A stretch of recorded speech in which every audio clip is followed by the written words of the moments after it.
News at 5 starts right now.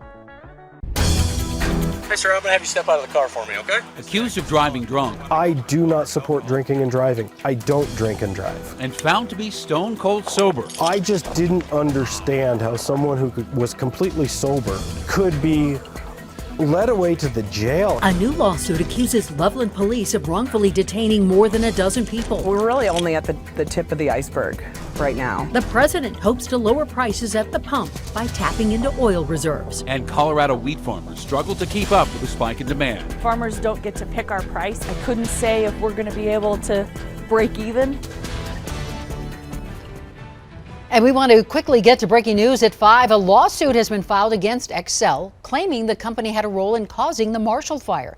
This suit was filed by an unnamed couple and a Boulder company, and it claims Xcel power lines and utility equipment were a, quote, substantial factor in the cause and origin of the fire. Now, a specific cause has not been confirmed by the Boulder County Sheriff's Office. Xcel insists its equipment's properly maintained and says it has seen zero evidence that its power line started this fire. Also breaking, we just learned the NCAR fire in Boulder is now 100% contained. Crews were able to keep it at 190 acres. Good evening. Thank you so much for joining us at 5. I'm Ann Trujillo. And I'm Shannon Ogden. Glad you're with us tonight. Well, today another lawsuit moves forward against the Loveland Police Department. This time, it claims that officers have a history of wrongfully handing out DUIs. And this new complaint details 20 cases in which drivers were either cited or arrested for drunk driving and then were later cleared of charges. Denver 7's Colette Bordelon is joining us live now from our newsroom. Colette, you spoke with the man behind this new lawsuit. Yeah, he's been dealing with the fallout from that arrest for more than 2 years now, but says this lawsuit is about more than just his story. We believed you, Dad, right at first. On a sunny afternoon in Fort Collins, This can't be right. This just can't be right. you can find Harris Elias talking about his family. 3 kids plus my girlfriend's 2 makes 5, so we're practically the Brady Bunch. A dad who always told his kids about the dangers of drunk driving. I don't drink and drive. But in early January of 2020, Hi, how you doing? Good. Hey, Officer Gates, the reason I stopped you... the conversation changed. Each time I drive through Loveland, which I do some days, I'm terrified. This body camera video shows the night Elias was accused of drunk driving. You don't want to answer that question? Okay. Well, I smell the overwhelming odor of alcohol coming from your vehicle. The case later dismissed after a blood test showed there was no alcohol in his system. I just didn't understand how someone who was completely sober So the reason I asked you out of the car... could is be obviously led away to the jail and embarrassed and humiliated in the ways that I was. Wrongfully charging somebody with DUI also destroys their lives. With his attorney, Sarah Shelkey, they're suing the Loveland Police Department, filing a complaint today, which details several other instances of alleged wrongful DUIs, all similar stories, and many showing blood tests absent from alcohol. While we cannot comment on specific cases, especially those involving civil litigation, we want to make it clear to the public that we are open and transparent in our work. Earlier this week, the Loveland Police Department called a press conference announcing a review of their policies and procedures involving DUI enforcement. And every day in America, district attorneys dismiss cases. That happens. That does not mean that the person arrested was falsely arrested or unlawfully arrested. But when it comes to the lawsuit, they're looking for a number that sends a message. In the millions, 1.5 million is what we're looking for. More than the money, Elias wants to see reform, meaning no more incentives for any kind of arrests. And that someone needs to be willing to stand and have a fight with them.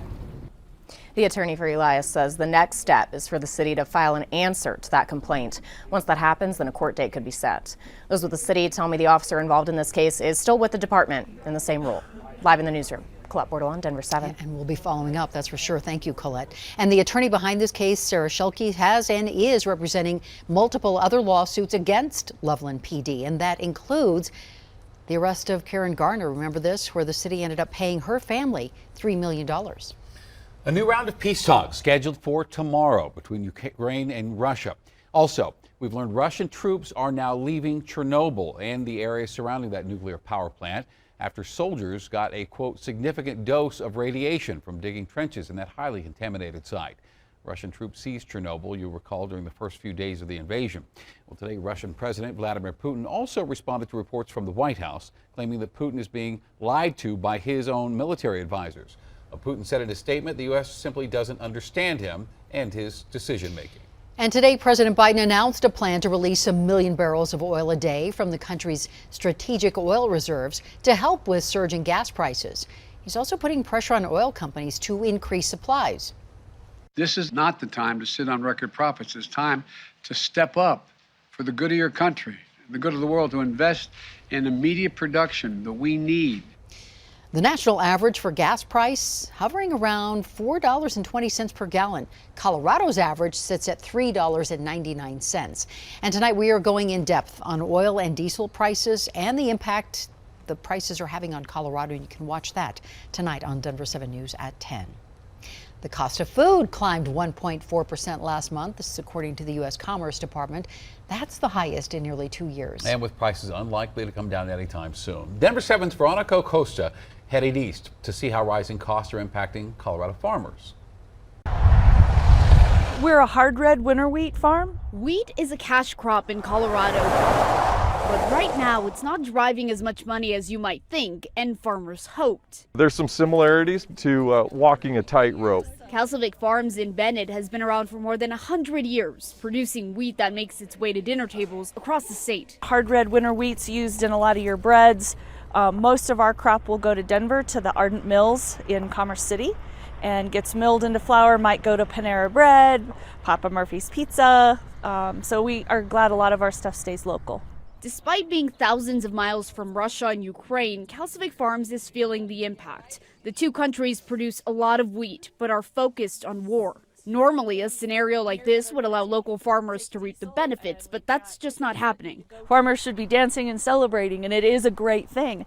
And we want to spin that as a wonderful thing that's happening at the expense of someone else. But along with that increase, we've also seen previous to this market increase, fertilizer costs going up by 400%, if you can get it. Price of fuel, we've all seen that at the fuel stations, right? When we're filling up, that's hitting our situation as well.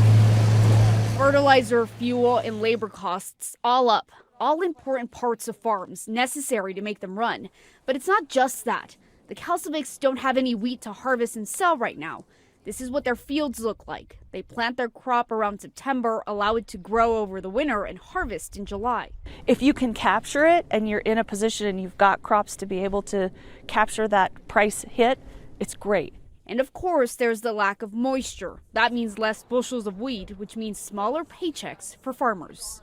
The Calcivics say they still don't know how that increase in wheat commodity price, the increase in fertilizer, fuel, and labor costs will pan out for them, but they plan on growing the crop despite that. In Denver, I'm Veronica Acosta, Denver 7. And today, a group that advocates for the rights of Colorado farm workers filed a lawsuit in Denver's district court over the state's new overtime rules. Now, it was just last year that Colorado became the 7th state in the country to require overtime pay for farm and ranch workers. That overtime pay doesn't start until November, and it's structured much differently than your typical 9 to 5.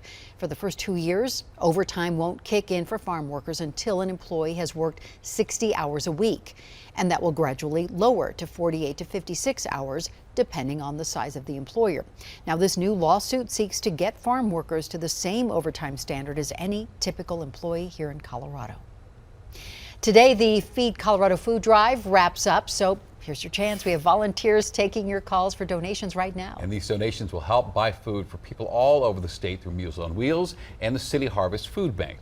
And with so many people in Colorado unsure of where their next meal is going to come from, help is always needed. With the start of the pandemic, with people not being able to hold down jobs like they did pre-pandemic, with people now trying to return to the workforce and make ends meet, the need has grown, and it's a real challenge for too many Coloradans. All right, so grab the phone. Here's the number to call, 303-777-7492. That line's going to be open until 6:30 tonight. You can also donate right now on the denverchannel.com/feedcolorado.